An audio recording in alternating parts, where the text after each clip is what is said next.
বিশ্বকাপ খেলতে ইরানকে আমেরিকাতেই আসতে হবে, অন্য আর কোনো রাস্তা খোলা নেই। তাদের সামনে সাফ জানিয়ে দিয়েছেন ফিফা প্রেসিডেন্ট জিয়ান্নি ইনফান্তিনো। আর এই কথার সাথে সুর মেলালেন ডোনাল্ড ট্রাম্পও। ইরানকে নিজ দেশে স্বাগতও জানিয়েছেন তিনি। এদিকে ইরান আমেরিকার এই লড়াইয়ের মধ্যে ফিফা কংগ্রেসে ইসরায়েল ফিলিস্তিনের মধ্যে ঘটেছে হাত না মেলানোর ঘটনা।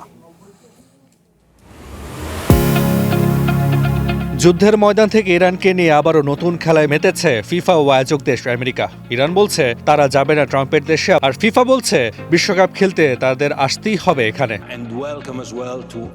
কানাডার ভ্যানকুভারে ফিফা কংগ্রেসে এ ব্যাপারে আরেকবার স্পষ্ট জানিয়ে দিলেন ফিফা প্রেসিডেন্ট। ইরানকে খেলতে হবে নির্ধারিত সূচি মেনেই, এছাড়া আর কোনো উপায় নেই দেশটির।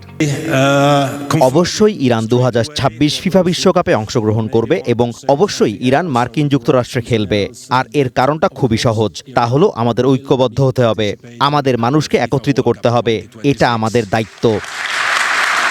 অর্থাৎ বক্তব্য পরিষ্কার, রাজনৈতিক চাপ সত্ত্বেও সূচি বদলাতে রাজি নয় ফুটবলের নিয়ন্ত্রক সংস্থা। ফিফার সভাপতির সঙ্গে এবার একই সুরে সুর মেলালেন আমেরিকার প্রেসিডেন্টও। ডোনাল্ড ট্রাম্প বলছেন, লেট দেম প্লে। ওদেরকে ভালো খেলতে দাও। জনি অসাধারণ, ও আমার বন্ধু, ও এটা নিয়ে কথা বলেছিল। আমি বললাম, তোমার যা ইচ্ছা করো, তুমি ওদের নিতে পারো, আবার না নিলেও চলবে। সম্ভবত একটা ভালো দল রাখবে। ওদের কি একটা ভালো দল আছে? তোমার কি কোনো ধারণা আছে?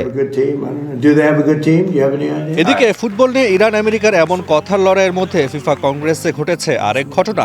ফিফা প্রেসিডেন্টের মধ্যস্থতায় হাত মেলায়নি ইসরায়েল ও ফিলিস্তিন ফুটবলের শীর্ষকর্তা। ইনফান্তিনো কয়েকবার চেষ্টা করেও ফিলিস্তিন ফুটবল অ্যাসোসিয়েশনের সভাপতি জিব্রিল রাজুবকে মানাতে ব্যর্থ হয়। তিনি সরাসরি ফিফা সভাপতির আবদার প্রত্যাখ্যান করেন। এ সময় ক্ষুব্ধ প্রতিক্রিয়া দেখান ফিলিস্তিনের ফুটবলের প্রধান। এবারের বিশ্বকাপে মাঠের লড়াইয়ের আগে যুদ্ধের ময়দানের প্রভাবটা বেশ ভালোভাবে স্পষ্ট। ইরানের গ্রুপের ম্যাচগুলো আমেরিকাতে নির্ধারিত। প্রথম ম্যাচ 16 জুন, প্রতিপক্ষ নিউজিল্যান্ড। এরপর বেলজিয়াম ও মিশরের বিপক্ষে বাকি লড়াই। সব ম্যাচ নির্দিষ্ট ভেন্যুতে, বদলের নেই কোনো ইঙ্গিত। এই আবহে বার্তা স্পষ্ট, খেলার মঞ্চ আলাদা, রাজনীতির সমীকরণ আলাদা, কিন্তু বাস্তব বলছে দুই জগৎকে পুরো আলাদা রাখা এখনো সহজ নয়। Taswar Nafi, one sports desk.